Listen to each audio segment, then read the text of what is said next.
Mesdames, Messieurs, bonjour. Je suis ravie de vous retrouver en cette matinée du 10 juillet 2020. Alors ce matin, en compagnie du docteur Benachnou, nous allons revenir sur les moustiques, particulièrement le moustique tigre, du moment que c'est la saison des moustiques. Il faut faire très attention en cette période. Aussi, Kenzan Chal sera parmi nous ce matin.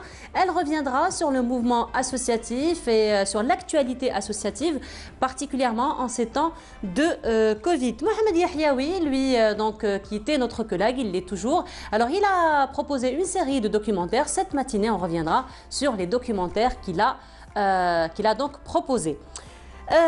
Cette matinée, donc, place aux enfants, du moment que nous aurons un enfant parmi nous ce matin, Hani, lui, qui reviendra sur les lectures de jeunesse, sur ce qui peut intéresser donc les jeunes en ces temps, les enfants à lire en ces temps de confinement, en ces temps donc de conjoncture sanitaire très difficile, comment passer son temps et comment choisir donc les livres qui peuvent nous intéresser. Il a choisi pour nous ce matin donc une saga de science-fiction. Il s'agit donc d'Harry Potter, l'une des sagas les plus vendues au monde. Par téléphone et par Skype, nous aurons ce matin donc Nassiba Habash qui elle a mis en place une plateforme donc pour une plateforme de vente, donc une plateforme de soutien aux artisans qui investissent eux dans le recyclage, et donc elle est là pour les accompagner afin de vendre leurs produits recyclés. Cette année, nous célébrons le centenaire donc de Mohamed Dib. Sa fille, à savoir Naïma Catherine Dib, sera parmi nous par téléphone aussi, donc pour revenir sur ce centenaire et sur ce grand écrivain donc, qui a marqué la littérature algérienne. Voilà donc pour cette matinée. Mais avant cela, alors hier, encore une fois, un bilan lourd de coronavirus. Encore une fois, 460 personnes ont été atteintes de ce Covid. Là, on vous propose encore une fois des vidéos de sensibilisation afin donc de casser la chaîne de propagation de ce virus, et on se retrouve juste après.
Voilà, donc de retour sur le plateau de Bonjour d'Algérie. Donc là, ça a été encore une fois une vidéo qui nous explique un petit peu la propagation rapide et exponentielle du coronavirus. Donc encore une fois, pas de vaccin, pas de traitement, seule arme, c'est encore une fois donc les mesures barrières. Voilà, alors docteur Benachnou vient de nous rejoindre. Docteur, bonjour.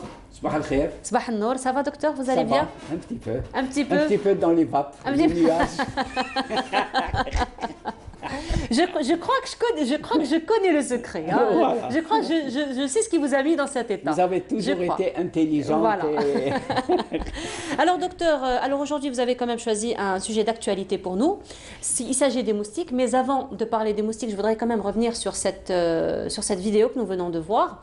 Donc, c'est une vidéo que nous avons vue plusieurs fois, que nous avons passée plusieurs fois, donc dans un but particulier. Donc, c'est toujours la sensibilisation par rapport à la propagation du virus, donc qui va de façon quand même très rapide. Et pourtant, ce sont des gestes tout simples qui peuvent bloquer finalement la propagation du virus. Vous savez, ce que vous avez évoqué n'est pas loin du sujet réel d'aujourd'hui, de la chronique, que sont les moustiques. Les virus, on l'a dit, on l'a répété sur ce même plateau depuis longtemps, les virus, c'est une grande famille. C'est comme nous, les humains, il y a des familles. Voilà. Le virus, ce qui nous concerne, c'est ce qu'on appelle le coronavirus. On répète pourquoi corona, parce qu'il a la forme d'une couronne. Et dans cette même famille, ils sont 4 à 5. Ce coronavirus était gentil, était peinard, et il est devenu un bad boy. Quand vous le dites si bien, Tsofed. Au pire, plus que ça, il est devenu meurtrier. Yoktel. C'est là. Actuellement, dans le monde entier, l'état de la science dans le monde entier, il n'y a pas de médicaments qui m'incoulent. Et là, c'est ancré dans nos idées, surtout en Algérie.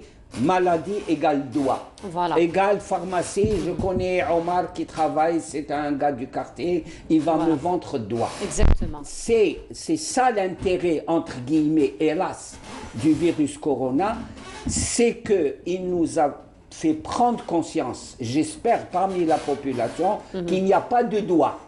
L'important, c'est qu'il ne rentre pas dans votre corps. Il ne rentre pas dans votre corps. Et là, c'est facile. C'est très facile. Ce virus se transmet d'homme à homme. Homme avec un grand H. Il peut se transmettre d'homme à femme, de femme à homme, de femme à femme. Les enfants ne sont pas épargnés. Les enfants encore moins les personnes âgées et les personnes donc atteintes de maladies chroniques. En médecine, taré ne veut pas dire ça n'a pas la même. C'est-à-dire qui ont des maladies chroniques. Le seul moyen, le seul et unique moyen, c'est de respecter les mesures barrières, de ne pas servir de transport, de moyen de transport à ce virus. Le virus, s'il n'a pas l'être humain pour le transporter, ben, il ne pourra rien faire. Donc, la première mesure barrière, c'est un virus qui se déplace par voie aérienne, grosso modo. Donc, si on met un masque, j'aime pas le mot b'larabia, kmama. La kmama se fait pour les hachas comme les chiens. C'est le masque protecteur l'ouafi. Hadi, c'est fondamental. C'est pas la peine de chercher à comprendre ou de dire Rabbi Starna ou un truc comme ça. Rabbi Satarna. Rabbi Satarna parce qu'il nous a créés avec un cerveau. Il nous a favorisés, il nous a élus par des animaux qui n'ont pas de cerveau. Donc nous, on a un cerveau. Hadi Rahma min and Rabbi, il nous a élus. Donc faisons-lui honneur, faisons honneur à nous-mêmes de porter, c'est-à-dire de bloquer le transport. Wahda. Deuxièmement, le masque. Voilà, ça c'est important. Et le masque, les solutions hydroalcooliques, les masques. C'est un packaging. Je vais parler anglais, comme on dit. Vous allez faire du in aujourd'hui. Voilà, du in. C'est un packaging. Il faut mettre le masque. Il faut se laver les mains. Tout simplement 5 à 6 à 7 fois par jour avec du savon de Marseille. On n'achète pas un savon, comme j'ai vu des dames dans un supérette, des dames qui disent « Ah, non, on se lave avec un savon de Marseille. Ça, c'est important. Et troisièmement, c'est fondamental, la distanciation sociale. Maintenant, on dit qu'il faut aller jusqu'à 2 mètres. Parce que de plus en plus se confirme l'effet aérosol. C'est-à-dire que même lorsqu'on parle, c'est pas lorsqu'on tousse ou là, c'est plus grave, même lorsqu'on parle, et si je porte le virus, n'ayez pas crainte, il n'y a pas, si je porte le virus, la projection dans l'atmosphère, surtout dans un milieu fermé, le virus reste en suspension. Et il ne cherche qu'un truc pour se déplacer. Voilà. Il est aérien.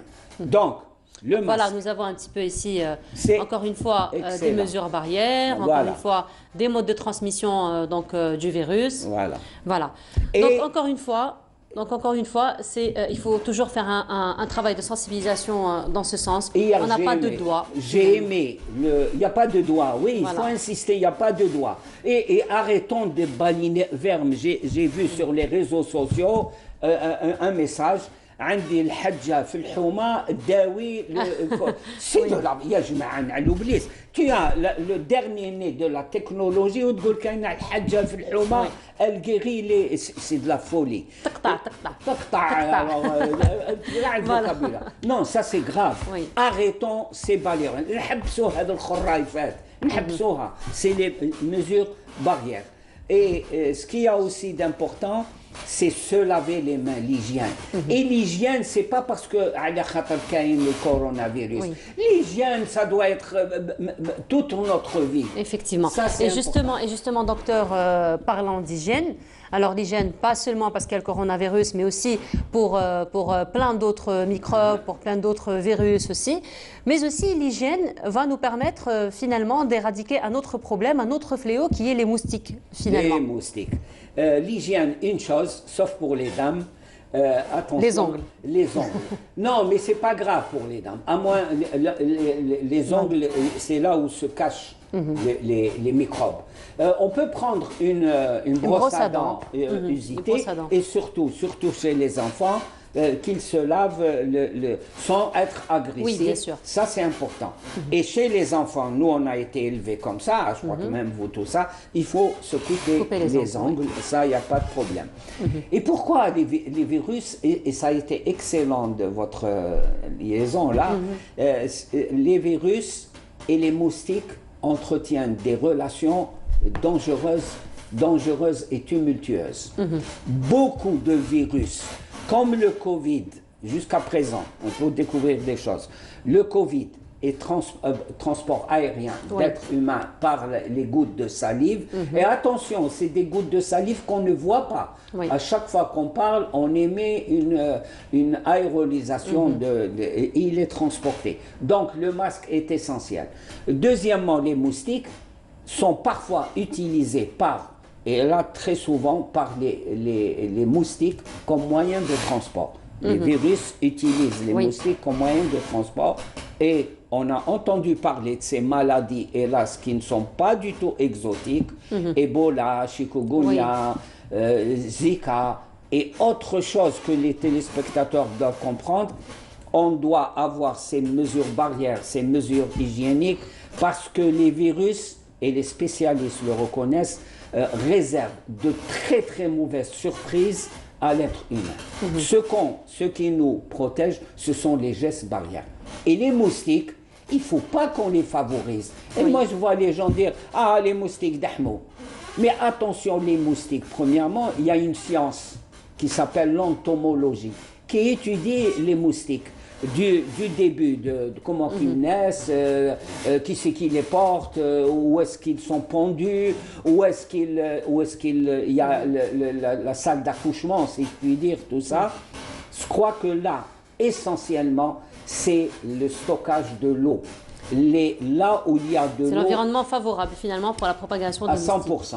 Ensuite, la lutte. Il y a une lutte contre les... Et en Algérie, sincèrement, la faculté de médecine d'Algérie a une grande expérience et une grande réputation dans le sens où il y avait à l'Institut Pasteur le département d'entomologie. Moi, je crois qu'il faut en urgence réformer les études médicales et les orienter, par exemple, développer les entomologues chez nous, les études d'entomologie. Alors, dans ce sens, docteur, justement, il y a l'Institut Pasteur quand même qui investit beaucoup dans l'étude des moustiques et surtout pour donc éradiquer donc tous les effets secondaires, toutes les maladies qui sont transmises par les moustiques. Et là, nous avou un reportage qui a été réalisé par Lilia Benassad que je vous propose de découvrir. On se retrouve juste après donc pour en parler.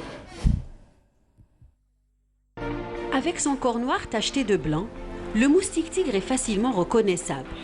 Aujourd'hui, cette espèce est implantée durablement dans plus de 60% des régions du Nord. Originaire d'Asie, le moustique tigre ne cesse de gagner du terrain. La mondialisation qui a fait que le moustique tigre a eu cette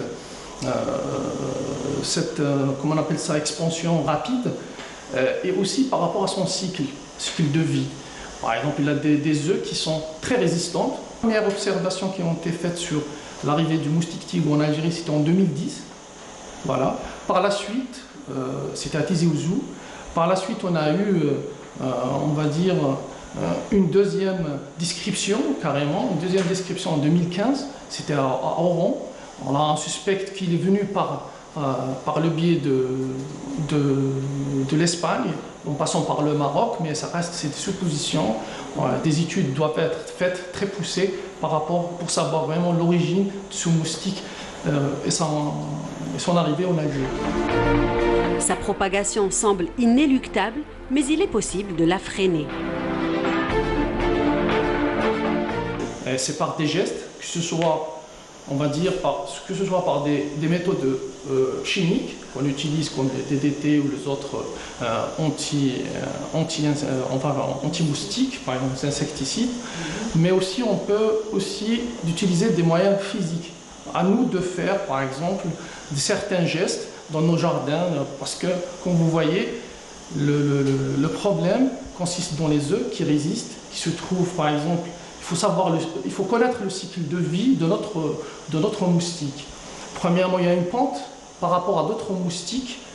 Lui, la pente n'est pas à la surface de l'eau, c'est sur les rebords. Vous voyez, sur les rebords, par la suite, quand il y a une remontée d'eau, c'est là-bas qu'il y aura les stades larvaires qui vont commencer à se développer.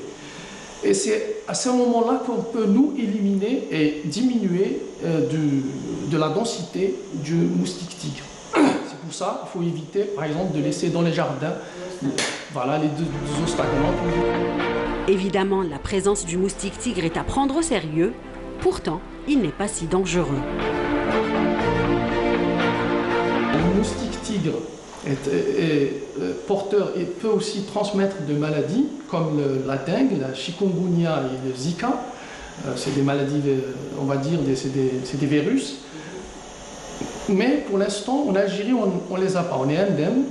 Et ça reste que si on a par exemple un porteur qui vient on va dire, des zones endémiques comme l'Asie, là, on peut avoir un problème, par exemple, de transmission de maladies. ياكل لكم ما تجيبش خبر حتى تحس باللي ياكل البلاصه هذيك يتحك بزاف ما تقدرش تصبر كاع الحكام تاعو ومن بعد يبدا يدير سي دي بوين حروشه هكذا يولي ويكبر. Comme le moustique tigre a une préférence particulière pour les membres inférieurs et supérieurs, pensez à vous couvrir les jambes et les bras. Et pour soulager les piqûres, pensez aux bonnes vieilles méthodes de grand-mère. Et voilà, donc c'était un reportage donc, de Lilia Benasser. Vous avez peut-être un commentaire à faire dessus? Excellent.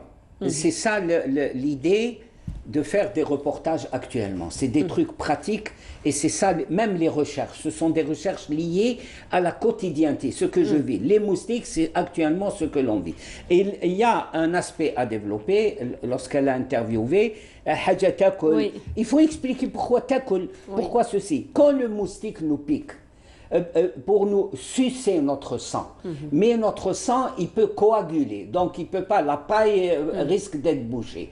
Avant de nous piquer, de commencer à sucer, il nous injecte un produit anticoagulant du sang. Regardez cette merveille de la création. Il nous injecte un produit pour que le sang ne coagule pas. Alors à ce moment, lui, utiliser la paille bien comme il faut. Mais ce produit qu'il nous injecte, extrêmement rapidement. Vous avez vu comment il nous injecte, il suce et il part. On n'a même pas le temps et quelques temps après. Pourquoi quelques Même pas quelques minutes, quelques instants, quelques secondes plus tard, on commence à sentir parce que c'est une réaction allergique au produit qu'il nous a injecté. Donc vous voyez que ces choses-là, et je remercie sincèrement, professionnellement parlant, la dame qui a réalisé Lilia Ben Nasser, et moi je pense que ce type de documentaire, de réalisation, de reportage, doit être diffusé à plusieurs reprises pour que les gens... Et hier, pour les décisions qu'a pris le président, d'avoir recours, ça c'est important. C'est important ce qui a été dit hier, d'expliquer aux gens de ne plus donner des ordres. Portez un masque, faites ceci. Non, il faut expliquer, et je crois que le canal Algérie est précurseur dans ça. On explique. J'ai la chance et l'honneur d'avoir cette possibilité. Deuxièmement, c'est d'avoir recours aux radios locales. Ça a été signalé dans le communiqué. Les radios locales. C'est un travail de proximité quand même assez important que très fondamental. Maintenant, c'est ce travail de proximité. Il faut détailler. Il ne faut pas donner des ordres ou bien donner, c'est toujours dans le communiqué, de faire une lecture de chiffres. Mais ça, je crois que notre population a besoin d'une autre méthode d'information et de communication. Et je trouve que le communiqué, j'applaudis pas souvent, je trouve que le communiqué d'hier, il est très juste et très adapté à la situation. Et les moustiques, je crois qu'il l'a dit dans le médecin ou le biologiste de l'Institut Pasteur, il a expliqué où est-ce que la ponte, et c'est très bien d'avoir filmé les pots de fleurs et l'assiette où on pose le pot de fleurs. Là où il y a de l'eau qui stagne, là, ça apporte les moustiques viennent pondre. Donc, il faut les tuer. Il faut les éliminer avant qu'ils naissent, avant qu'ils prennent leur envol. Parce qu'une fois ils ont pris les envols, vous pouvez ramener les piches-piches, tout ce que vous voulez, ça sert à rien. Il faut détruire au moment de la ponte, au moment où il y a les œufs. Et ça se fait généralement au début de printemps, fin hiver, début de printemps, février. Janvier, c'est la période.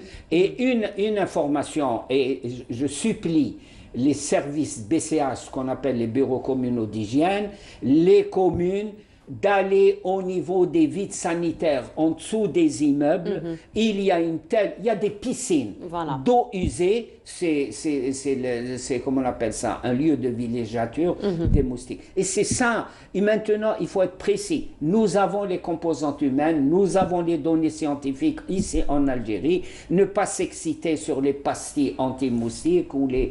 هذه اللي عندها أهمية كبيرة parce que هذا الكوفيد لازمنا نفهموا يا جماعة ما كانش الدواء. ما كانش نروح عند الفارماسيان ما كانش هنايا راني لاباس على هذا سورتو عند لي جون بوكو جون نتلاقى بهم نقول نقعدوا بيناتنا كاع نورمال نديروا سبور. كاينه حاجه اللي عندها اهميه سي لي بورتور سان واحد تصيبيه لاباس به كي الورده ولكن راهو ينقل لي موستيك ويعني. Là nous avons une photo qui représente un petit peu la différence entre un moustique que l'on connaît, le moustique tigre, donc qui fait son apparition, ça fait 2 années. Oui.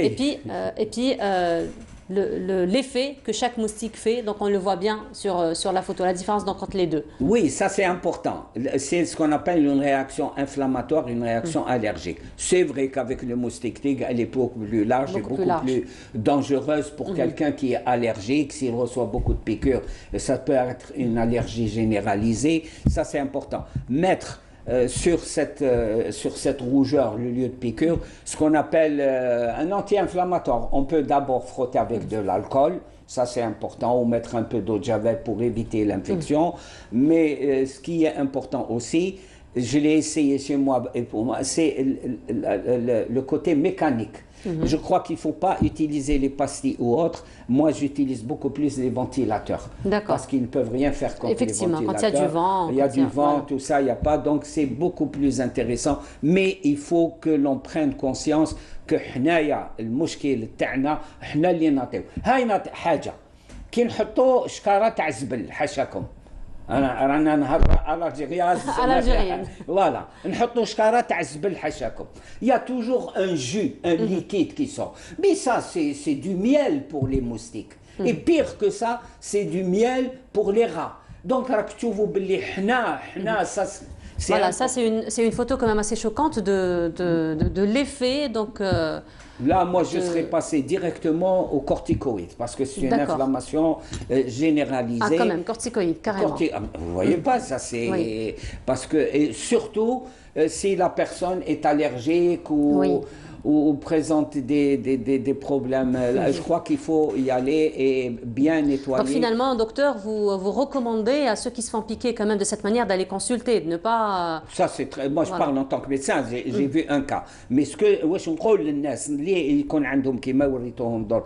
Et sincèrement, professionnellement, je remercie la régie qui possède ces documents essentiels. Moi, je serais d'avis pour, de temps en temps, au milieu d'un film, au milieu d'un match, au milieu d'une chanson, incruster ce type d'images qui sont fondamentales et qui c'est la réalité.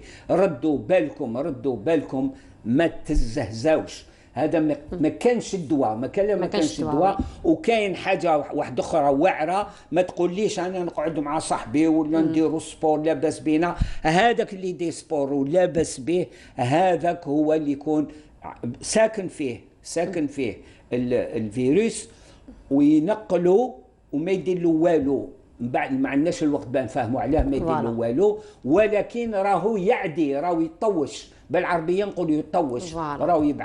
Merci beaucoup, docteur, pour toutes ces précisions encore une fois. Donc, on vous retrouvera très bientôt la semaine prochaine, Inch'Allah, pour d'autres précisions encore une fois. Je serai beaucoup plus à l'aise. Voilà, j'espère que vous serez beaucoup plus à l'aise. Merci beaucoup, docteur, encore une fois. Voilà, alors on continue le programme de Bonjour d'Algérie. En attendant de retrouver Kenza, Inch'Allah, je vous propose un reportage qui a été fait par Saïd Flek. Il s'agit des aides de solidarité par les artistes. Donc, c'est une initiative qui a été présidée par Soul King. Je vous propose donc de voir ce reportage et on se retrouve juste après. 100 000 euros, c'est la somme récoltée par la star algérienne Abdelraouf Darraji, connue sous le nom de Soul King à travers la cagnotte appelée Solidarité Algérie qu'il a lancée en avril dernier. Plusieurs artistes et sportifs établis à l'étranger ont participé à cette collecte de fonds. L'argent a servi à l'achat du matériel médical et de produits sanitaires. Des lots qui sont arrivés à Alger et acheminés vers le CHU de Moustapha Bacha et l'Association nationale de volontariat.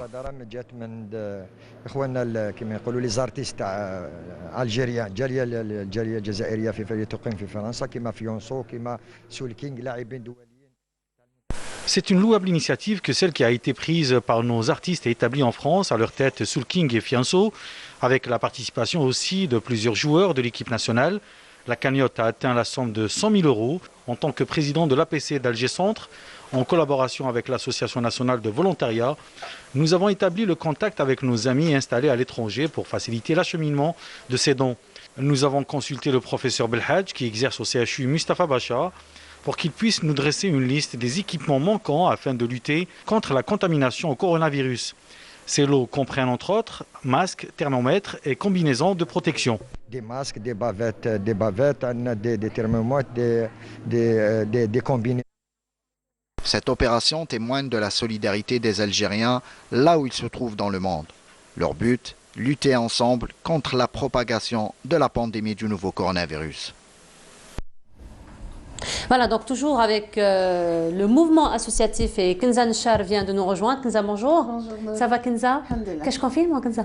Je me suis confinée malgré moi, mais alhamdoulilah, là maintenant ça va mieux, alhamdoulilah. Ça fait tout drôle de savoir que Kenza est confinée à la maison. Voilà, c'était malgré moi. Voilà, parce que Kenza, depuis le début, a toujours été confinée autrement, hein, toujours confinée à l'extérieur, par contre, sur le terrain, donc toujours avec le mouvement associatif. Alors, Kenza, il faut dire que la situation, particulièrement du Covid, devient de plus en plus critique, malheureusement. Donc, les contaminations, les chiffres, donc tous les jours, les chiffres sont vraiment en augmentation, donc ce qui rend la situation encore plus critique. Il faut dire que depuis le début de la situation, le mouvement associatif donc, a toujours été présent. Et là, donc, la responsabilité double encore pour ces associations, n'est-ce pas? Effectivement, là, surtout qu'actuellement, ces chiffres, on ne les a pas vus auparavant, depuis cette pandémie-là. Donc, au tout début, les associations avaient leurs moyens de communication, leurs procédures, mais là, actuellement, devant ces chiffres-là, on se retrouve encore à encore innover, à encore à travailler en collaboration, parce qu'il faut savoir, et puis l'appel est lancé tout d'abord avant même de parler des associations, des membres d'associations, parce qu'il faut qu'ils se protègent. La responsabilité aujourd'hui, elle est individuelle. Beaucoup plus. Par excellence. Voilà, par excellence, parce qu'on parle individuel, parce qu'il faut tout d'abord avoir cette distanciation physique. Il faut aussi porter le port du masque, il faut avoir le minimum d'hygiène, se laver les mains, et puis aussi sensibiliser autour de nous. Mais pour faire face à toute cette crise-là, aux différents impacts négatifs de ce Covid-là, que ce soit sur le plan social, humanitaire, là, sanitaire, nous avons des images de sensibilisation. justement. Et ça, c'est là où c'est l'apport des associations, et que les associations au tout début avaient ce besoin justement d'écoute et d'accompagnement administratif. Donc il y a eu depuis le 4 juin, il y a eu l'installation des différents comités au niveau de la wilaya. Par la suite, ça s'est même dupliqué au niveau des quartiers, des communes. Et donc là, par la suite, le 4 juin dernier, il y a eu cette facilitation de création des associations locales par le ministère de l'Intérieur. Et d'ailleurs, d'après nos collègues de la chaîne 3, depuis le 4 juin, il y a eu plus de 1000 associations qui ont eu justement leur agrément. Donc c'est tout à l'avantage, parce que souvent, l'association a juste un besoin d'un accompagnement, d'une écoute auprès des instances pour faire entendre leurs différentes crises et puis problématiques qu'ils rencontrent avec le citoyen, que rencontre le citoyen, pas avec le citoyen, et puis aussi d'un accompagnement administratif. Et c'est tant mieux d'ailleurs. D'ailleurs, le président de la République hier a donné l'ordre au Wali de collaborer davantage avec les associations, pour la simple raison qu'aujourd'hui, d'ailleurs on l'a vu sur nos fils d'actualité sur les réseaux sociaux, que les associations font en quelque sorte des appels, des alertes où il y a différentes contaminations au niveau local. Donc là, ça permet aussi de donner une image de ce qui se passe sur le terrain auprès des institutions officielles. Si vous voulez, c'est une autre image que les associations peuvent aussi donner. Et par la suite, les associations sont là pour la sensibilisation, donc que ce soit sur le digital ou sur le physique. Mais aujourd'hui, les associations, d'ailleurs, comme on le montre aujourd'hui avec cette initiative de We Alger, c'est de travailler en réseau pour pouvoir optimiser tous leurs efforts. Parce que là, quand on parle de réseau, pourquoi? C'est par exemple, pour fabriquer les masques. Les masques, hein. Oui. Donc, ces masques-là, on a besoin d'une certaine logistique, on a besoin d'espace, on a besoin de ressources humaines justement pour pouvoir faire ça. Et donc il y a cette initiative par exemple de We Alger à Algiers, qui a carrément fait l'installation d'un atelier de confection de masques en collaboration avec les associations locales Iqra et Nasl Khair de Biskra, justement pour pouvoir fabriquer ces masques-là, et puis d'autres moyens de prévention.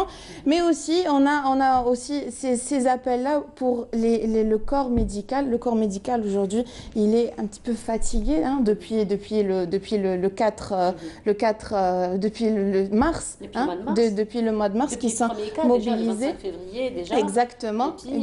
Et puis, donc, depuis le mois de mars, nous avons un corps médical qui est mobilisé, pas que lui, mais aussi c'est-à-dire tous leurs familles qui sont aussi mobilisées, qui doivent supporter. Donc au début, on était un petit peu dans la sensibilisation, voilà, qu'il faut aller supporter le corps médical, mais le corps médical aujourd'hui est en alerte, et qu'il faut dire que voilà, on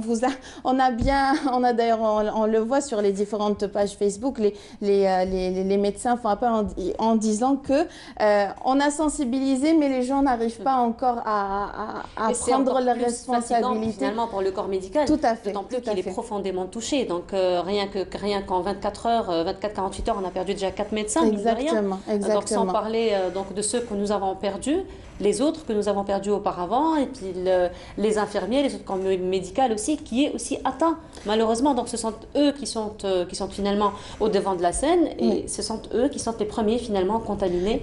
Et donc non seulement il y a le problème de la contamination, mais il y a le moral aussi parfois. Tout à fait.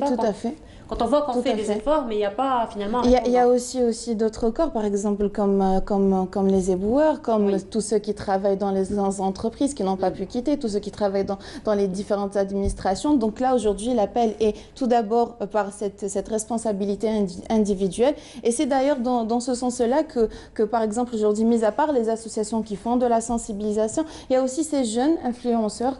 Par exemple, on citerait Yassine Metiche, qui a pris maintenant de près de 50 000 abonnés sur son compte Instagram, qui d'abord lui est à l'initiative de divers opérations justement, que ce soit de sensibilisation ou par exemple de prévention justement contre la Covid, mais aussi il met au profit, c'est-à-dire il met en avant, il met sa popularité au service justement de diverses initiatives des associations, justement pour qu'il y ait ce travail de réseautage, et puis aussi pour que les jeunes aussi puissent optimiser leur temps, parce qu'on le voit à l'extérieur, on le dit, hein, c'est ceux qui ne portent pas assez, les masques, c'est plutôt les jeunes.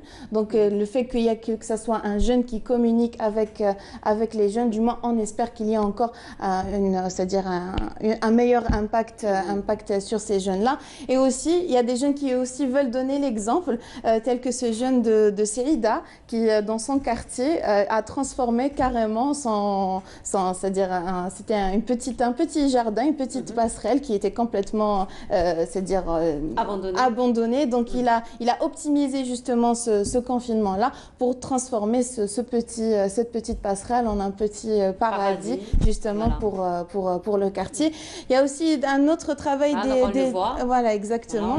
Il y a aussi un autre travail aussi des associations. On le dit toujours, l'association est ce lien entre le citoyen et les instances officielles, donc telles que l'association des Ulama, qui ont carrément émis ce vœu de l'annulation justement de l'Aïd el-Kbir, justement pour qu'il n'y ait pas ce regroupement, parce qu'aujourd'hui il est plus que jamais une question de vie, c'est une question de santé, donc prévention exige donc mesure, respect de toutes les consignes est très important. Justement, plus on prend, et on l'a compris, le seul moyen justement pour éviter cette propagation, c'est le fait juste de respecter, de respecter la distanciation physique. Donc on le répète, distanciation physique, port du masque, lavage des mains, et puis aussi la sensibilisation des personnes autour de nous. Pour un simple exemple, quand on rentre dans un magasin, ou quand on voit que le vendeur n'a pas respecté, il a vu une autre personne qui rentre dans le magasin sans port du masque, on a tout à fait le droit de dire s'il vous plaît, ne portez pas. Là, c'est vraiment une question de responsabilité individuelle. Effectivement. Voilà. Effectivement, donc ça c'est un petit peu pour l'actualité des associations, donc aujourd'hui. Mais il faut dire, Kenza, quand même, vous qui êtes sur le terrain et vous êtes donc en ce constant rapport avec les citoyens. Donc est-ce que vous sentez quand même qu'il y a une résistance de la part des citoyens, malgré les chiffres qui sont quand même effrayants? On n'arrive pas. On est passé par un moment où les personnes sont en train de dire on en a marre de cette situation, parce qu'il y a eu quand même une certaine pression, que ça soit économique, donc pour ceux qui n'ont pas réussi qui ne peuvent pas travailler, qui ne peuvent pas aller au travail. Il y a cette pression aussi sociale, parce que le fait d'avoir un certain rythme de vie, aujourd'hui c'est les vacances, donc les gens veulent sortir, veulent aller voyager, donc il y a une certaine pression où parfois le fait de ne pas être, c'est un manque un petit peu de conscience qu'on voit à l'extérieur. Donc oui, il y a encore une résistance de la part des citoyens, d'où l'apport justement, que ce soit nous autant que médias, ou encore les associations, ou encore les instances officielles, c'est-à-dire c'est une collaboration de tous, même les opérateurs économiques. Et d'ailleurs, parlant de commerçants, d'ailleurs par exemple, oui, Algis, ils ont carrément mis mis sur leur page Facebook une affiche qu'on peut télécharger justement pour qu'on puisse l'imprimer et la mettre c'est-à-dire au magasin, pour ceux qui ont des cabinets, que c'est pour toute profession libérale. C'est-à-dire c'est des affiches assez ludiques et très claires pour que justement qu'on puisse les imprimer et les mettre enfin, partout où on pourrait afficher justement pour titiller, pour sensibiliser les gens sur les moyens de prévention et de lutte contre la propagation de ce Covid, parce que voilà, aujourd'hui c'est sensibiliser. Voilà. Donc finalement c'est un travail de longue haleine qui est en train de se faire. Tout à fait. Voilà. Donc c'est vraiment un travail, ça va pas se faire du jour au lendemain, parce que là c'est tout un mode de vie que nous sommes en train de changer. Effectivement, c'est un rythme de vie qu'on n'a pas. Mais voilà, aujourd'hui, il n'y a pas que nous, c'est dans le monde entier. Il faut dire pas contre nous en tant que citoyens. Au contraire, c'est pour notre santé, c'est pour notre bien-être, non seulement pour nous, mais aussi pour notre entourage. Peut-être que nous sommes porteurs sains, mais aussi nous avons nos parents, nous avons toute autre personne et les jeunes aussi qui peuvent eux aussi être atteints justement être contaminés par ce virus-là. Il faut dire que même s'il y a quand même une partie de la population qui reste inconsciente un petit peu de la situation, il y a une autre partie quand même qui est très consciente et qui travaille d'arrache-pied, il faut le dire. Qui travaille d'arrache-pied, donc il ne faudrait pas non plus que cette population qui travaille d'arrache-pied puisse anéantir tous leurs efforts juste parce qu'une personne n'a tout simplement pas mis son masque ou n'a tout simplement pas respecté la distanciation sociale. Donc là, c'est alors autant heureusement, il y a quand même une grande partie de la population ou des citoyens dans le monde, pas seulement en Algérie, qui a quand même pris conscience de la situation. Donc il reste encore cette minorité qu'il faut encore sensibiliser. Peut-être pour ceux qui nous regardent, qui nous disent vous portez pas votre masque ou vous êtes en plein studio, nous avons toutes les mesures de précaution. Il y a la distanciation sociale et nous sommes à moins de... Et puis, on est à 4. Et puis la solution hydroalcoolique qui ne me quitte jamais. Exactement. Donc voilà, donc c'est vrai qu'on désinfecte tout le temps le studio, mais là, effectivement, on est quand même à 1,5 mètre, Kenza, même si ça ne se voit pas à l'antenne, mais on est quand même à 1,5 mètre, puis les masques sont toujours là. Ils ne quittent jamais. Oui. Voilà. Merci beaucoup, Kenza. Avec plaisir. Merci beaucoup pour cette actualité. Donc, on vous retrouvera encore la semaine prochaine pour d'autres actualités pour d'autres associations. Voilà, merci beaucoup. Donc, on parlait quand même de ces personnes qui sont en train de travailler d'arrache-pied quand même pour contrecarrer, pour casser la propagation du coronavirus Covid-19. Et là, en compagnie de Walid Yousfi, donc notre collègue de la rédaction, lui, il a suivi donc un groupe de randonneurs, voilà, donc de l'association Al-Karam qui ont eux fait donc une action de nettoiement de Sharia, justement. Voilà, je vous propose de voir ce reportage, on se retrouve juste après. Un sport tendance a fait son apparition sur les hauteurs de Sharia, un peu comme le plugging mais en montagne. Il s'agit de faire une randonnée tout en ramassant les déchets. C'est devenu l'activité privilégiée de l'association Karam de Blida. Quand nous faisons des randonnées ici à Sharia ou n'importe où ailleurs, nous en profitons pour ramasser les déchets et nettoyer la zone. Nous devons garder cet endroit propre tel que nous l'avons trouvé. Nous devons tous être conscients. Ce genre d'initiative est devenu pour les membres de cette association un rituel pratiqué lors de chaque randonnée en montagne. Nous faisons une randonnée avec ce groupe chaque samedi. Nous avons visité plusieurs endroits, pas seulement à Sharia. Tout ce qu'on l'on souhaite, c'est que les gens préservent ces beaux paysages. Associé sport et protection de l'environnement, ce genre d'activité éco-citoyenne connaît de plus en plus d'adeptes, passionnés, en quête de dépaysement tout en préservant la nature. De retour sur le plateau de Bonjour d'Algérie, et là, notre invité qui est aussi notre collègue, Mohamed Yahyaoui, bonjour. Bonjour, je suis très content d'être là, ça va très bien. On est tout aussi content de vous recevoir, Mohamed. Merci. Ça va, vous allez bien? Ça va, oui. Confinement parlant, ça va, on s'adapte, on fait attention, on garde nos distances. Tu vois que je ne suis pas juste à côté de toi. Exactement, on est quand même loin. Voilà, c'est ce qu'on disait d'ailleurs avec Kenza il y a quelques instants. Donc, même si on ne porte pas de masque, mais quand même, quelques mesures sont donc respectées, notamment la distanciation entre nous et donc nos invités. Alors, Mohamed, il faut dire, vous avez fait quand même quelques temps avec nous, un bout de chemin avec nous à Bonjour d'Algérie. Oui. Et après, donc vous êtes intéressé quand même à un domaine très passionnant qui est le documentaire. Documentaire, toujours documentaire dès le départ, mais après, bon, quand j'ai quitté Canal Algérie, j'ai commencé à trotter en solo. Rejliya kibru shwiya طوالو. Donc j'ai quitté un peu Alger, je suis parti en Afrique, un continent que je voulais toujours visiter. طوالو شوية بزاف, c'est vrai. Et que je voulais visiter, et puis bon, ben, j'ai fait un petit peu, j'ai accompli une partie de mes rêves, mais il en reste encore. D'accord. Et donc, vous vous êtes intéressé, alors justement, les thématiques auxquelles vous vous êtes intéressé à travers vos documentaires? Eh bien, c'est tout ce qui est patrimoine, tout ce qui est humain, tout ce qui est anthropologie, tout ce qui a rapport avec l'homme, avec l'être humain, parce qu'on découvre une autre partie de l'être humain quand on va en Afrique surtout, parce que si on veut voir un petit peu la genèse, l'essor, l'évolution, eh bien l'Afrique est un espace qui nous permet d'apprendre, de comprendre, de voir où on est arrivé. Et puis, bon, ben, on se reconnaît là-dedans en tant que personne qui visite, curieux, qui cherche à comprendre. Et si on comprend les autres, on arrive à se positionner, donc à se connaître un peu soi-même. Voilà, puis il faut dire, l'Afrique, quand même, c'est le berceau de l'humanité, mine de rien. Alors, le berceau de l'humanité, j'en ai fait des documentaires, si on pouvait nous laisser passer là sur le berceau de l'humanité, c'est vrai. Vous savez qu'à l'origine, normalement, toute l'humanité devrait être noire. Parce que et puis, avec les mouvements de l'époque néolithique, etc., on a traversé l'Afrique.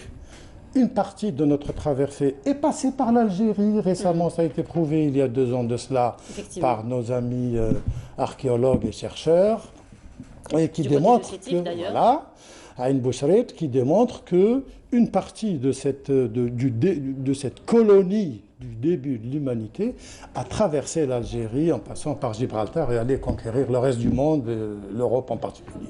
Alors vous êtes intéressé à l'Afrique, pourquoi? Bonne question. This is a very good question. C'est une très bonne question.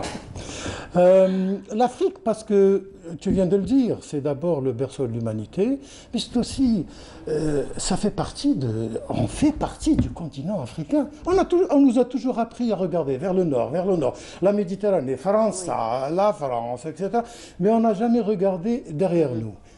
Paradoxalement, nos gestionnaires, nos anciens diplomates, politiciens, militants de la Révolution connaissent très bien l'Afrique. Et justement, nous sommes en train de découvrir quelques images. Et les Africains connaissent nos pères, nos Algériens qui ont fait la Révolution, surtout en début de l'indépendance.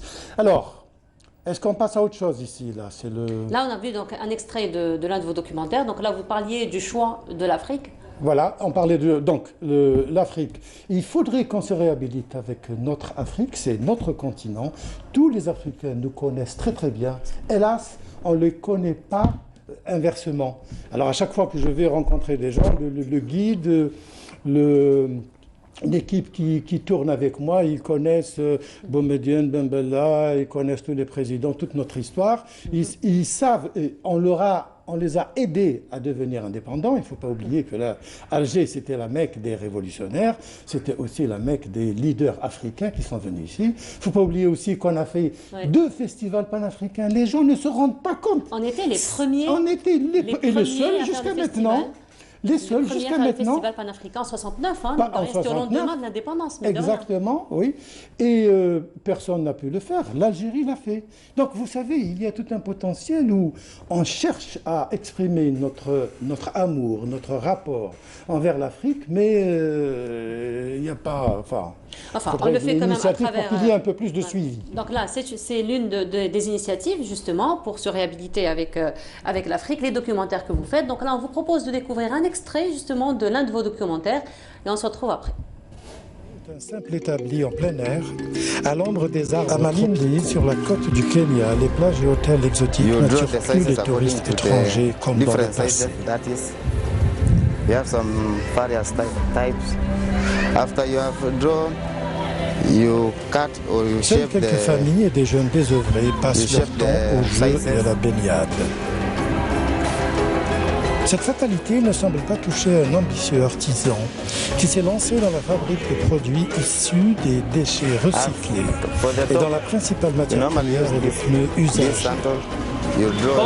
Comfortable and durable sandals from post-recycled materials. Justement, on était en train de voir le documentaire, donc vous disiez, plutôt un extrait du documentaire, vous disiez, donc ça, vous avez un petit peu travaillé sur le recyclage, c'est ça? Oui, oui, le recyclage au Kenya, parce que le Kenya, c'est un champion du recyclage, de la récupération. Rien, ma cache le khsara, ma cache le gaspillage. Il devrait venir aussi ici nous donner quelques leçons de récupération, et j'ai été fasciné donc par ce chef d'entreprise qui fait ce travail-là d'une manière artisanale, en recrutant beaucoup de monde, des familles démunies. Alors, moi, j'ai été fasciné par ces femmes qui viennent. C'est un travail beaucoup plus de femmes, parce qu'ils font des sandales à partir de déchets recyclés, du cuir, et surtout, les pneus usagés. Oui. Alors, au lieu d'envoyer les pneus dans la nature avec le peu d'eau qu'il y a dedans, qui fait développer le sujet que tu parlais de tout à l'heure, les moustiques, cela, eh bien, ce n'est pas le cas. Il les récupère, il les fait ramener, et avec ça, il fait ses sandales. C'est un monsieur qui vend ses produits aux États-Unis et en Allemagne. Ah, quand même, c'est carrément des produits exportés. Hein? Exportés. Oui. Non, c'est très connu, ça. Le Kenya est très spécialisé dans le recyclage à partir de déchets. D'accord. Maintenant, ils font un travail sur les peaux des poissons. Les poissons, quand ils les pêchent, moi j'ai été à Kisumu, c'est un grand port de pêche au bord du lac Victoria, un lac d'eau douce. Le poisson, il est très consommé. Eh bien, il y a des gens derrière les restaurants, derrière les gargotes où on lave le poisson, qui viennent récupérer les peaux. Ils en font des sacs de cuir, des chemises, des vestes, des chapeaux. Ils font des chaussures. Ils sont très forts en récupération. D'accord. Alors justement, Mohamed, il faut dire que l'Afrique, comme tu le disais si bien, c'est pas vraiment donc des pays que l'on visite très souvent. C'est pas des pays qui restent quand même méconnaissables pour nous. Hein. Donc nous, peut-être, donc on n'a pas vraiment une grande culture, mis à part ce qu'on voit bien entendu à travers les médias. C'est quelque peu justifié parce que nous n'avons pas, par exemple, de ligne directe par avion. Oui. Normalement, on devrait... Alors là, pour aller... je parle de l'Afrique profonde, hein, je ne parle pas de l'Afrique subsaharienne, avec les pays frontaliers avec nous, ça, il n'y a pas de problème. C'est desservi par Air Algérie. Mais au-delà, eh bien, il faut passer par des connexions, par Le Caire, par Istanbul, par Paris, par Francfort, etc. Et ça, c'est vraiment dommage. À chaque fois, il faut faire donc des escales. Alors justement, Mohamed, dans ce sens, tu faisais comment pour prendre contact avec les citoyens donc, au niveau des pays que tu avais visités, donc pour pouvoir ramener ces images-là? Je n'avais pas besoin de prendre contact pour aller visiter l'Afrique. Il faudrait que l'Afrique nous accepte et qu'on soit, qu'on s'adapte aux gens qui nous accueillent. Il y a la première des choses, c'était d'aller voir les ambassades, d'aller se consulter, de prendre contact. Déjà au niveau du visa, on vous renseigne, on vous explique. Et puis, bon, comme il y a des arrangements où je prends contact avec des équipes, des techniciens sur place, il y a des agences de voyage qui me sponsorisent sur place, là-bas, qui font tout le nécessaire pour assurer la logistique, la milice, parce qu'il y a aussi un problème de sécurité. Donc, on est accompagné par ces gens-là. Donc, il faut dire que là, nous sommes en train, encore une fois, de découvrir les images donc, du documentaire que tu avais fait sur place. Oui. Alors, donc là, tu parlais bien du Kenya et donc tout le pouvoir de recyclage que ce pays a. Oui. Tu as visité d'autres pays? Donc, tu as fait d'autres documentaires dans ce pays? Moi, j'ai choisi le Kenya parce que c'est un pays bouillonnant. C'est des gens qui travaillent, qui ne sont jamais à l'arrêt. Alors, je n'ai pas terminé ce que je disais tout à l'heure quand j'ai visité l'atelier du chef d'entreprise. Voilà. Il recrute des femmes avec leurs enfants. qui vient travailler sur des machines à coudre traditionnelles, sur des espèces de tours manuelles. Et les enfants sont posés par terre sur une espèce de couverture, alignés l'un à côté de l'autre. Ils travaillent. Quand l'enfant se met à pleurer, elle vient, elle le prend, elle lui donne la tétée. 5 minutes, elle le remet en place et puis elle continue ce travail. C'est fascinant. C'est un pays où vraiment on voit l'essor, on voit la volonté de réussir, on voit la volonté de sortir. Attention, il y a de la misère, hein, c'est pas évident. Mais ils font tout pour gagner leur pain quotidien. Et moi, j'ai trouvé que c'était vraiment fascinant. Parce qu'il n'y a pas de social, il n'y a pas de providence, d'État-providence qui subventionne. Il n'y a pas de subvention. D'accord. Si on ne travaille pas, eh ben, on ne mange pas. On ne vit pas. Il faut dire aussi que les pays d'Afrique, ce sont quand même des citoyens, des personnes très accueillantes, très chaleureuses aussi. Oui, alors très très chaleureuses parce que franchement, j'aime bien aller là-bas parce que très vite, on a le contact et puis on sent cette charge d'humanité, d'humanisme, je ne sais pas comment on appelle ça, mais les rapports sont... On a envie de les serrer, on a envie de les étreindre, de se faire ce qu'ils appellent un hug en anglais. Alors, il y a aussi quelque chose là, moi je préfère visiter les pays anglophones, les anciens pays du Commonwealth, parce que bon, les francophones, on les connaît plus ou moins, mais c'est un monde à découvrir, les pays anglophones. Hein. Il y a certaines habitudes, quand vous voyez par exemple à Nairobi, capitale du Kenya, très très très peuplée, eh bien quand ils font la chaîne sur les bus qu'on appelle les matatus, il y a une distance respectueuse, sans le corona. Hein. Déjà, ils sont prédisposés pour le corona. Vous avez une distance respectueuse entre les gens qui va sur 300, 400 mètres. Donc, il y a par exemple, à un moment, vous avez la traversée de l'avenue, vous avez le bout de la chaîne qui s'arrête au départ des pedestrian lines, des passages pour piétons. Elle continue de l'autre côté du trottoir. Et puis ça marche très très bien, ça fonctionne. Il y a une politesse, il y a une courtoisie qui me plaît beaucoup. Surtout moi qui suis un peu angliciste. Hein, voilà, alors si on revient justement aux activités que vous avez pu découvrir, notamment le recyclage que nous avons vu à travers quelques extraits que vous avez ramenés, il y a eu d'autres activités dans lesquelles excellent justement les habitants. Oui, écoutez, alors je vous dis, tout ce qui a rapport avec l'artisanat, de manière générale. L'artisanat. Non, attention, le Kenya, il est très avancé. Par exemple, à l'échelle microéconomique, c'est l'énergie renouvelable, par exemple. Ils ont les plus grandes fermes éoliennes. Ils sont en train de passer sur la transition électronique, elle est au bout, elle est derrière eux. Ils passent sur l'énergie solaire, l'énergie éolienne. Ils avancent très bien, donc il y a des activités de tout, il y a le transport, les services, c'est surtout les services. Ils sont très forts là-dessus. C'est moins automatisé, peut-être moins moderne, entre guillemets, un peu plus artisanal, mais on s'en sort très très bien. Il y a le tourisme, ils ont le thé, le café, c'est des sources d'exportation, c'est varié, donc ils ne sont pas tributaires juste d'une seule forme d'exportation. Et non, il y a beaucoup. Hein, il y a surtout aussi.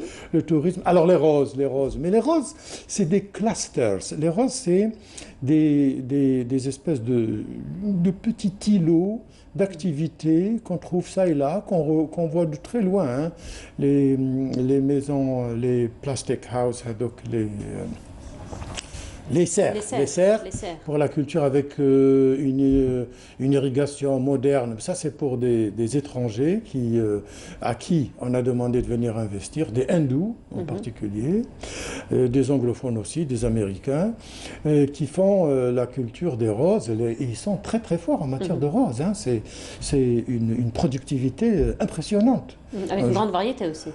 Grande variété, oui, tout. Parce que le climat, il convient. Voilà. Vous plantez n'importe quoi, ça pousse tout de suite. Vous avez j'ai vu des acacias que je voulais faire, des chouk-tana avec le truc à épines, tout fin ici chez nous. Bien, chez eux, c'est des arbres qui font à peu près 40-50 cm de diamètre. J'ai jamais vu ça.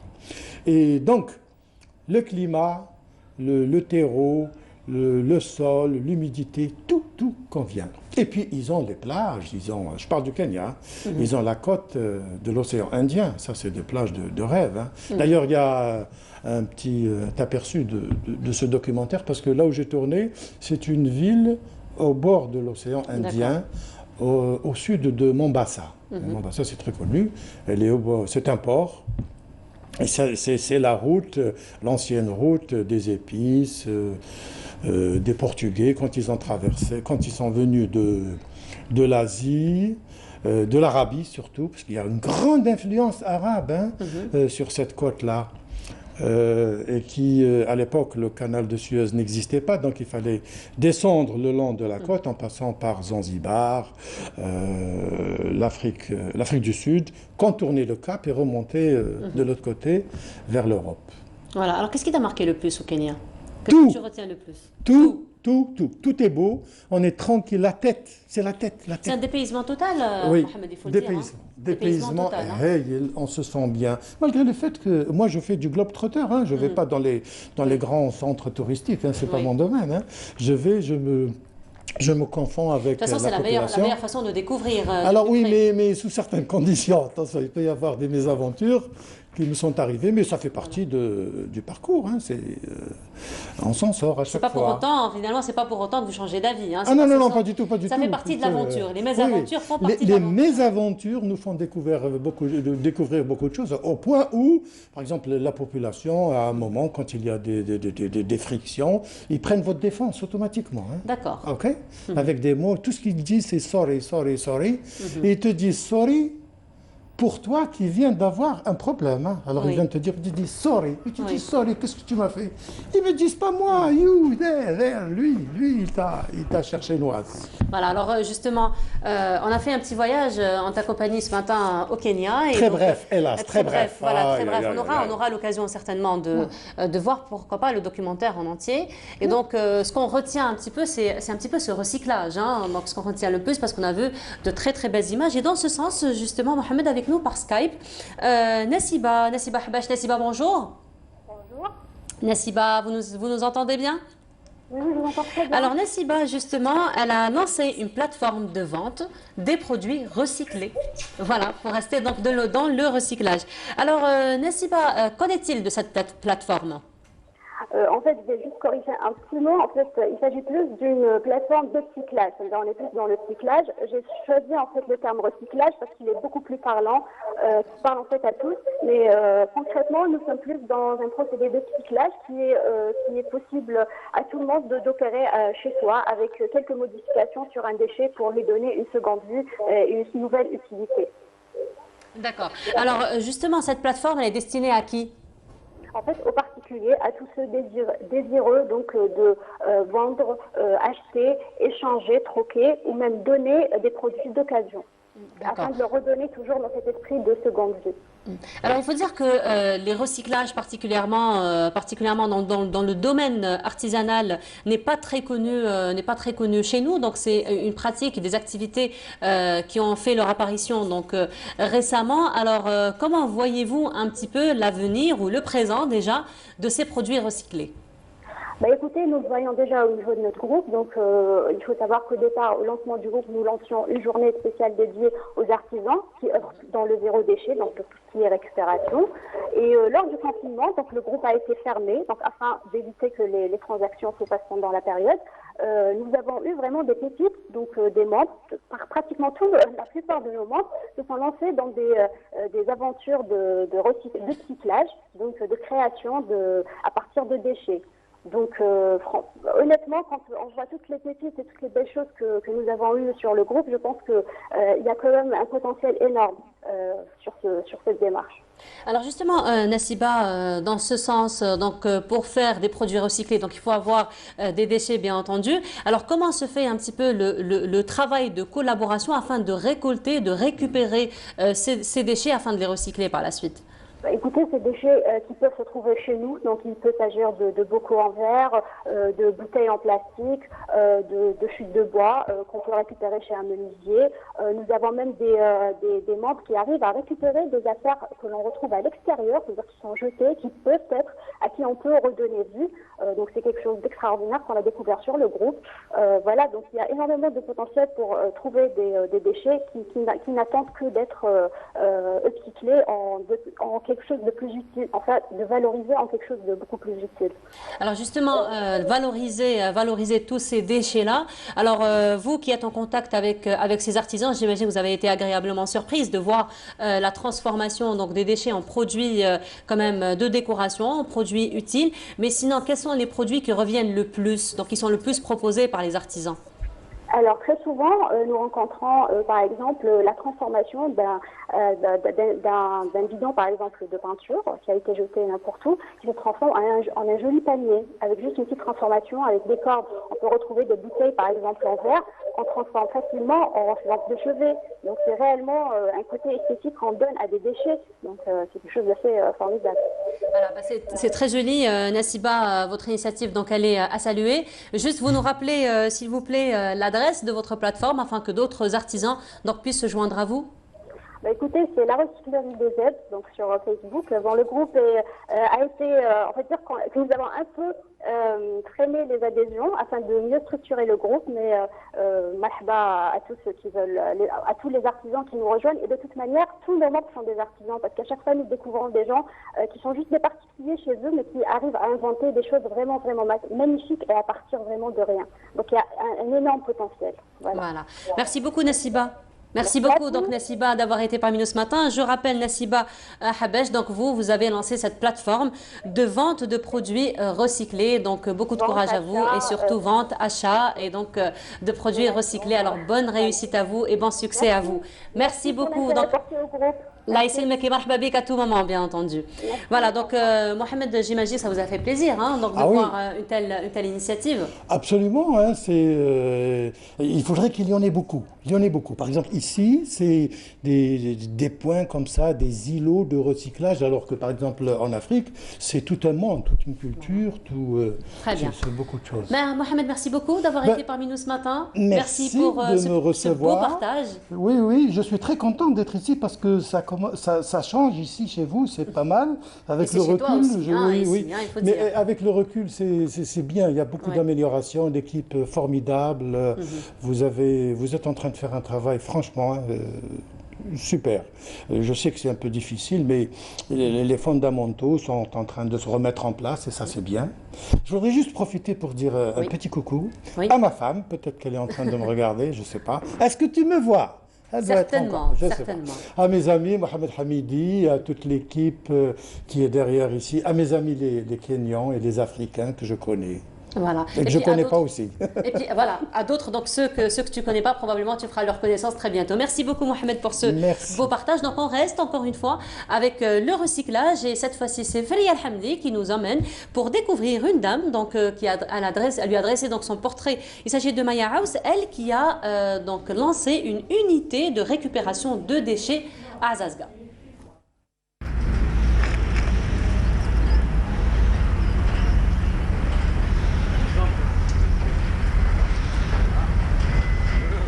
C'est à Azazga et à quelques kilomètres du chef-lieu de la wilaya de Tizi Ouzou que nous avons rencontré Maya House, une femme dynamique et ambitieuse qui a décidé de créer une unité de récupération et de revalorisation de déchets. Deuxième vie d'une bouteille, agréée par le ministère de l'Environnement.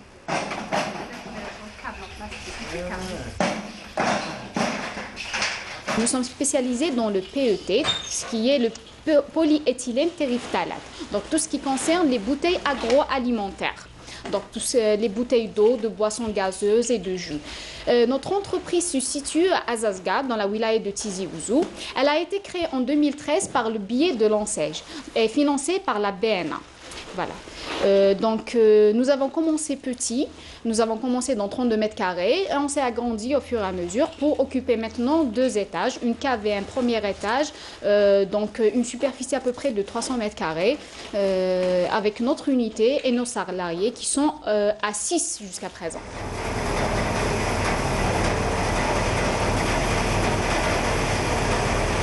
Le but est la création d'une déchetterie afin de revaloriser le maximum de matière.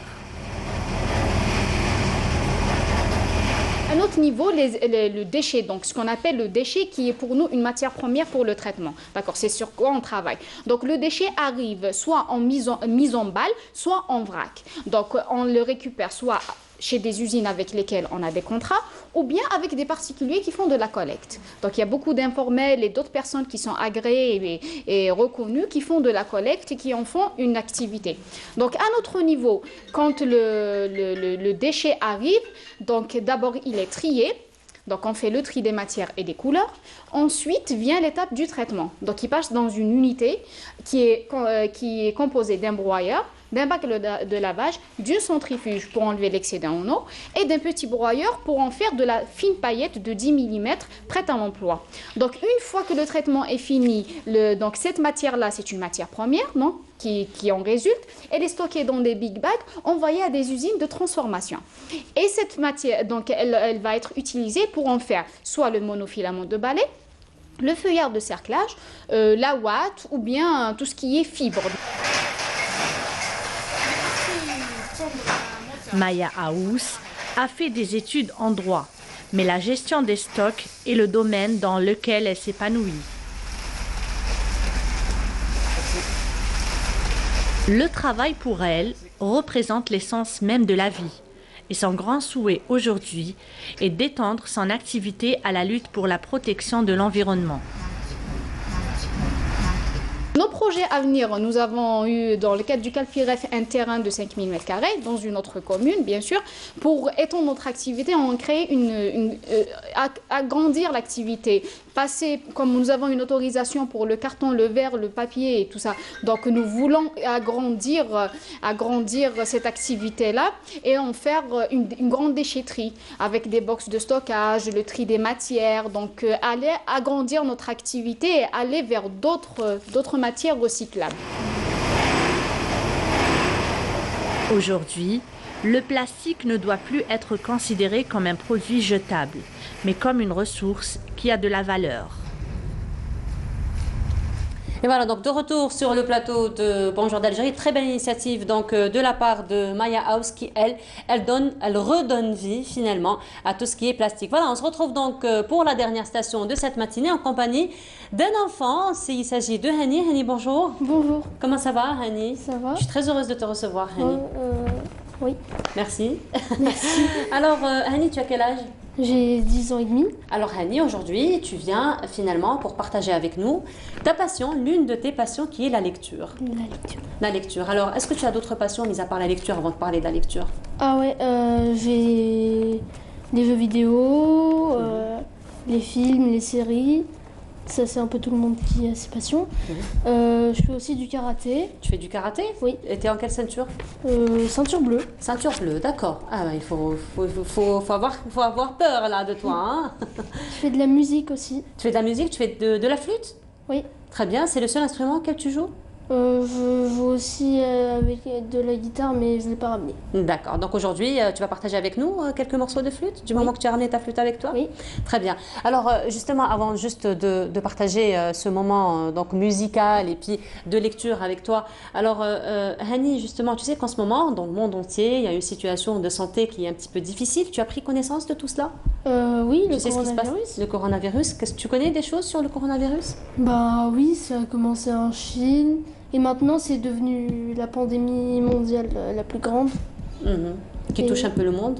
Tu as peur un petit peu, toi, du coronavirus? Avant, oui. Maintenant, maintenant pas vraiment. Parce que je reste tout le temps confinée, je me lave les mains. Mais bon, aussi parce que je joue tout le temps aux jeux vidéo et je m'en fous. Tu t'en fiches un petit peu de ce qui se passe. Voilà, parce que finalement, tu es confiné. Donc, tu n'es pas exposé, finalement. Oui. Et puis, je vois que tu as ramené ton masque aussi avec toi. Voilà, donc tu le mets toujours quand tu sors? Oui, bien sûr. Voilà. Alors, il y a des enfants qui te regardent là. Tu leur dis quoi pour le coronavirus, justement, pour qu'ils... Restez chez vous. Quand vous sortez, mettez vos masques et lavez-vous les mains. Ben voilà, c'est très bien. Alors, justement, Hani, tu nous parlais des lectures, qui est l'une de tes passions. Et aujourd'hui, tu as choisi pour nous un livre particulier. Harry Potter. Harry Potter. La saga Harry Potter, la saga la plus vendue au monde. Enfin, je suis pas sûre, mais je crois. D'accord. Alors, la plus vendue au monde, tu as quand même une idée sur combien de livres ont été vendus dans le monde? Plus de 450 millions d'exemplaires vendus. Plus de 450 millions d'exemplaires? Traduits en plus de 80 langues différentes. Waouh, en plus. Donc là, tu as la version française? Ouais. Tu as la version française? La pièce de théâtre Harry Potter et l'enfant maudit, qui est sortie en 2016-2015, je sais plus. D'accord, 2016-2015, voilà. Alors, tu connais l'auteur qui a écrit le livre? Elle s'appelle J.K. Rowling. D'accord. Enfin, son vrai nom, c'est Joanne Rowling. D'accord. Alors, comment elle a eu l'idée d'écrire le livre? Elle était dans son train pour rentrer chez elle et d'un coup, elle a eu l'idée d'écrire... je sais plus parler. Elle a eu l'idée d'écrire l'histoire d'un sorcier, d'un garçon qui prenait le train pour aller dans une école de sorcellerie. Et c'est un enfant, donc qu'est-ce qu'il a de particulier, cet enfant? Quand la mère de l'auteur est morte, elle a décidé qu'il soit orphelin. D'accord. Et voilà. D'accord, donc l'auteur, finalement, elle s'est un petit peu basée de sa propre vie, finalement. Donc elle a attribué quelques caractéristiques de sa vie au personnage principal? Aussi à un autre personnage.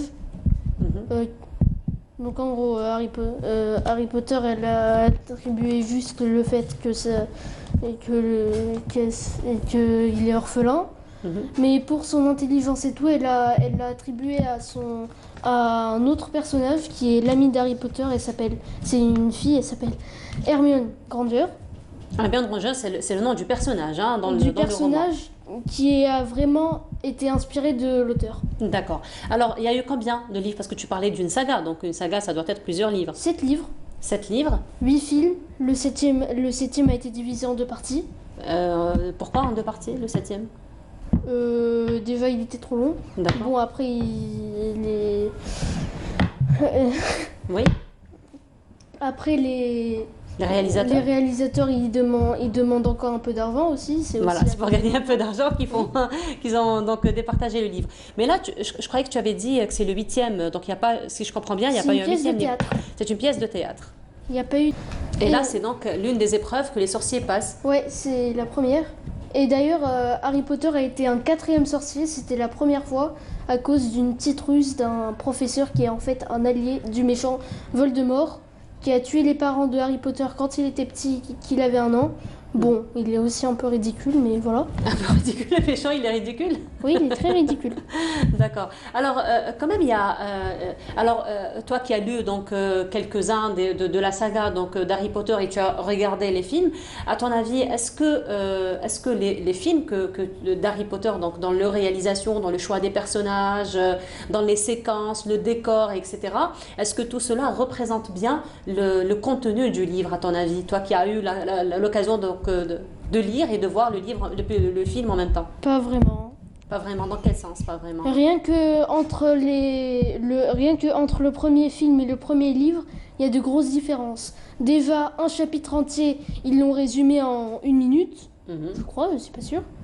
Il y a un personnage devait être avec Harry et un personnage devait être avec Harry Potter dans une forêt et ils l'ont remplacé par un autre. Donc aussi dans le septième film, dans la scène où Voldemort tue un professeur, bon c'est quand même assez violent, pour rien d'ailleurs. Normalement la scène aurait dû se passer autre part. Aussi un combat entre 2 professeurs dans le 7e livre devait se passer dans un couloir. Juste devant Harry et une de ses amies.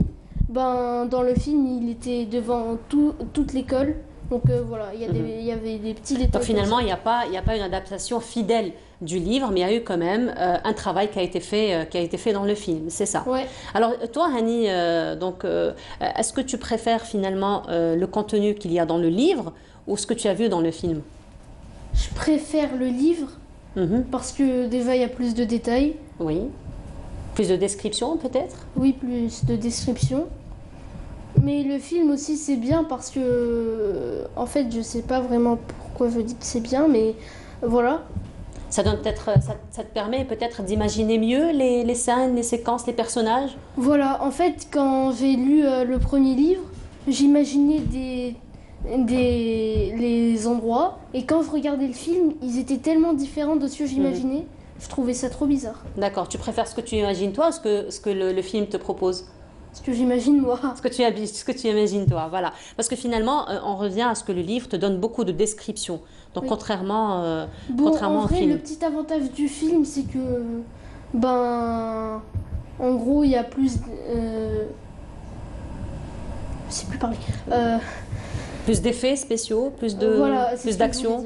Plus d'effets spéciaux.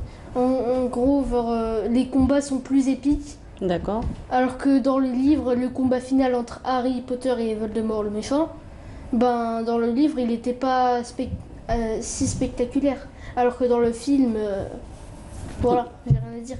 Il était beau. Oui, voilà. Il était beau. D'accord. Alors, si on revient un petit peu à Harry Potter, donc à tous les personnages, au déroulement des événements, qu'est-ce qu'on peut retenir finalement comme enfant de 10 ans qui vient lire Et puis, quand même, quand on voit le volume, pour un enfant de 10 ans qui lit donc ce genre de livre, c'est très encourageant. Et puis, on ne peut que te féliciter, donc finalement, de pouvoir lire et de finir les livres et puis de faire toute cette différence donc, entre le livre et le film. Mais sinon, qu'est-ce qu'on peut retenir finalement de l'histoire d'Harry Potter? Il faut compter sur l'amitié, il faut toujours avoir des amis. Et donc, il faut Harry Potter, de l'espoir aussi.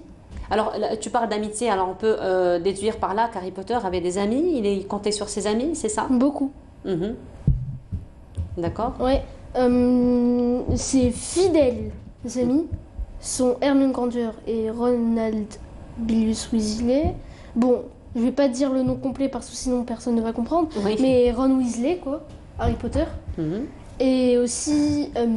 Ce sont des personnages qu'on voit tout au long du film, ils sont présents dans les différents livres. Les trois personnages, Harry Potter, Hermione Granger et Ron Weasley, c'est vraiment, genre, ils sont tellement fidèles qu'on l'appelle le Golden Trio. D'accord. Après, il y a un trio secondaire, je sais plus comment on l'appelle, mais en tout cas,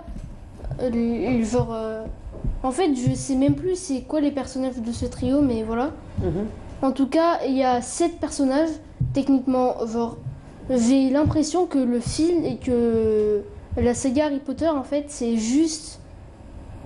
En gros, c'est basé sur le chiffre 7. D'accord. Tous ces 7.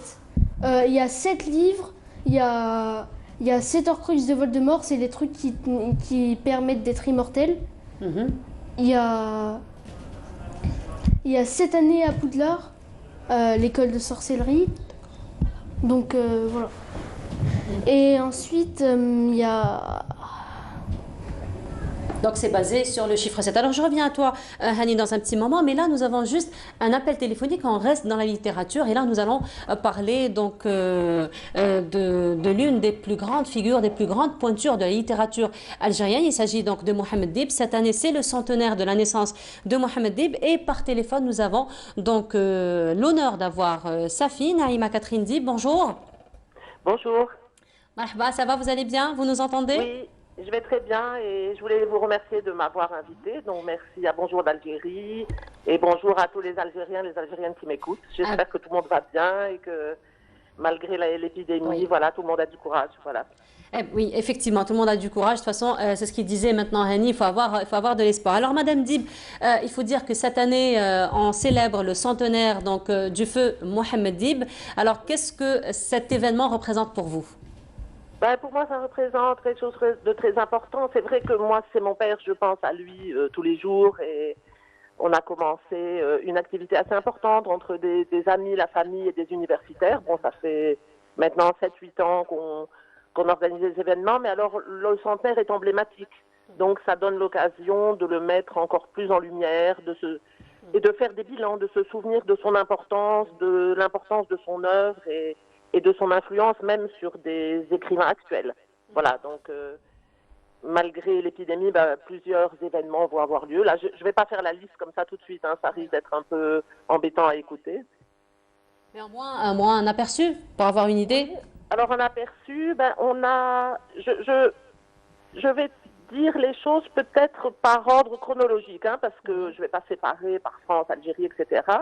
Alors, on a eu une première initiative d'une revue qui n'est pas encore très très connue, mais qui est vraiment de très bonne qualité, qui s'appelle Fassi, qui est une revue de critique littéraire que j'ai ici sous les yeux. Bon, malheureusement, je ne peux pas vous la montrer, et qui vient de sortir un numéro spécial, donc sur mon père, avec notamment Sofiane Hadjaj, Hubert Haddad, Sofiane Zougar, etc. Donc c'est une très belle initiative et je vous encourage donc là. C'est pas facile, c'est la revue Fassel. Donc si vous pouvez plus tard mettre les coordonnées en ligne pour que les auditeurs puissent la commander. Alors on a un numéro très important qui est un numéro spécial de la revue Europe et qui a été coordonné par l'universitaire Hervé Sanson, qui est vraiment un des grands connaisseurs de l'œuvre de mon père. Donc la revue Europe qui sort son numéro principal sur Dib et un numéro secondaire sur Jean Sénac, celui-là coordonné par Guy Dugas. Alors on a aussi une réédition qui nous fait vraiment plaisir, c'est les éditions Barzac à Alger, qui ont ressorti un beau livre un peu plus grand et cartonné de Tlemcen ou les lieux de l'écriture. Donc Tlemcen ou les lieux de l'écriture, c'est pour quelqu'un qui se lance peut-être dans la lecture de Dib, ce serait bien parce que il y a beaucoup de photos. Donc il y a toutes ces photos de Tlemcen, il y a le texte de mon père qui raconte un mélange de souvenirs et qu'est-ce que ça a été pour lui, l'acte d'écrire, la création de l'écriture, disons, et bien sûr à Tlemcen, puisque c'est Tlemcen qui est le lieu qui est à la source de son inspiration. Et alors, on a aussi une belle préface. Donc là, c'est pour la première fois dans cette édition du livre publié par Barzac. Donc une édition de... Attendez, faut que je le prononce bien. Je ne veux pas dire de bêtises. C'est un Tlemcenien qui est professeur à l'université d'Alger, donc Wassini Laredj. Voilà. Merci beaucoup, Madame Dib. Donc nous arrivons à la fin de notre émission. Merci beaucoup donc d'avoir été parmi nous ce matin et donc nous avoir. Et je voudrais. Est-ce que je peux mentionner deux colloques, mais alors rapidement, s'il vous plaît, parce que là nous arrivons à la fin de l'émission. Allez-y. Oui, donc un colloque qui va avoir lieu à Tlemcen avec la remise du prix Mohamed Dib et un autre colloque qui aura lieu en France fin août à Cerisy. Voilà. Et j'espère que tout ça contribuera à faire rayonner l'œuvre de mon père. Alors, j'ai oublié un livre qui est publié également à Alger, aux éditions Franz Fanon, qui est écrit par Abdelaziz Amraoui, un universitaire marocain, et le livre s'appelle Mohamed Dib, le Simorgue. Voilà, je vous remercie beaucoup. Voilà, merci beaucoup, Madame Dib, donc d'avoir été parmi nous ce matin et donc d'être revenue sur cet illustre écrivain donc qui a marqué la littérature algérienne. Voilà. Donc là, nous arrivons à la fin de l'émission, mais je voudrais quand même qu'on termine sur un petit extrait parce que Mohamed Dib quand même est connu par être romancier et pourtant il a écrit beaucoup de poèmes. Donc on va finir probablement, Hani, tu m'accompagneras avec ta flûte, n'est-ce pas? Oui. Alors donc merci beaucoup de nous avoir suivis. Donc là, nous arrivons à la fin de notre émission. Je vous retrouverai avec un très grand plaisir demain. Demain samedi, donc à partir de 9h. Donc là, l'extrait que je vais lire et que Hani va m'accompagner donc avec sa flûte, il s'agit donc d'un poème que Mohamed Dib a écrit. Donc c'est un recueil de poèmes Ombre gardienne qui a été préfacé par un prix Nobel, donc par Louis d'Aragon. Voilà, alors c'est un poème donc qui parle d'Algérie.